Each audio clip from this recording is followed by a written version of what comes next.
And now a lady, she's the president of the Autism Advisory and Support Service, speaking on behalf of the community groups reliant on the community funding by clubs. Please welcome Grace Fava.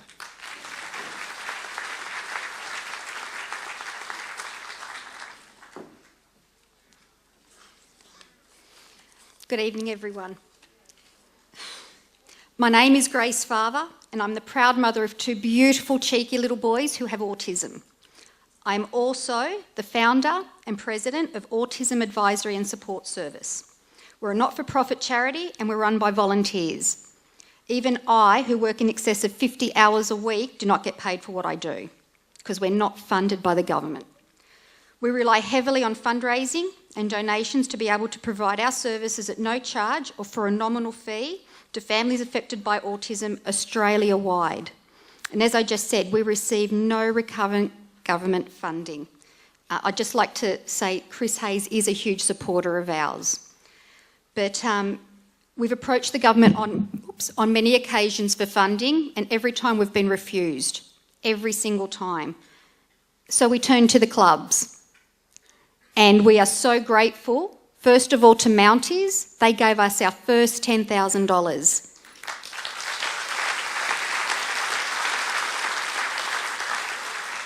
This money allowed us to establish our service, and initially we started off in Fairfield, Liverpool and Bankstown.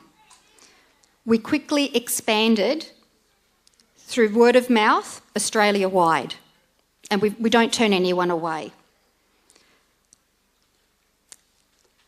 How we help families Australia-wide is through our 24-hour autism hotline, which again is run by volunteers interstate.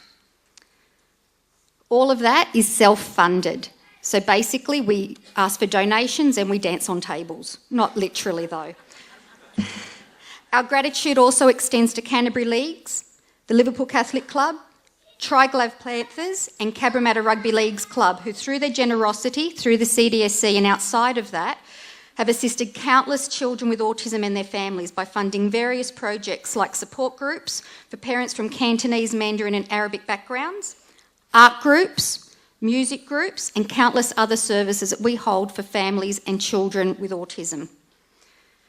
Clubs are also ready when we ask for room fees to be waived for the many functions and seminars that we hold, or with a donation when we have various fundraising events like a charity ball. How will this licence to punt affect not-for-profit charities like Autism Advisory and Support Service? Well, I know that we'll likely have to close our doors, with the domino effect rolling on to the thousands of families and service providers Australia-wide who rely on us for guidance, assistance and an empathetic ear from someone living with autism. Problem gambling is a mental health issue. I do not understand why the government doesn't expand services for mental health to assist problem gamblers at the root cause of why they're gambling and leave the clubs to continue to employ thousands of people and to continue to entertain and support the community as they have done in the past.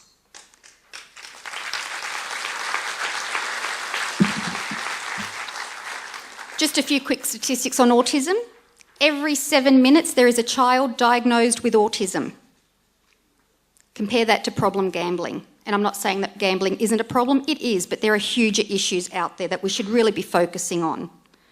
More than 50% of kids with autism in New South Wales live within a 40-kilometre radius of Liverpool, making it the epicentre. So we live within the epicentre of autism. More than 80% of families of children with autism are divorced or separated, and we have mothers of children with autism who have a stress level higher than that of soldiers in combat. So why on earth are we focusing on such a minority problem when we've got huger issues out there that do have a huger effect on the community? So again, I'd like to thank the clubs for their continued support and assistance. Maybe one day we'll dance on the right table with the government and they'll give us some funding. But in the meantime, if anyone would like to give us a donation, I can be approached afterwards. Thank you.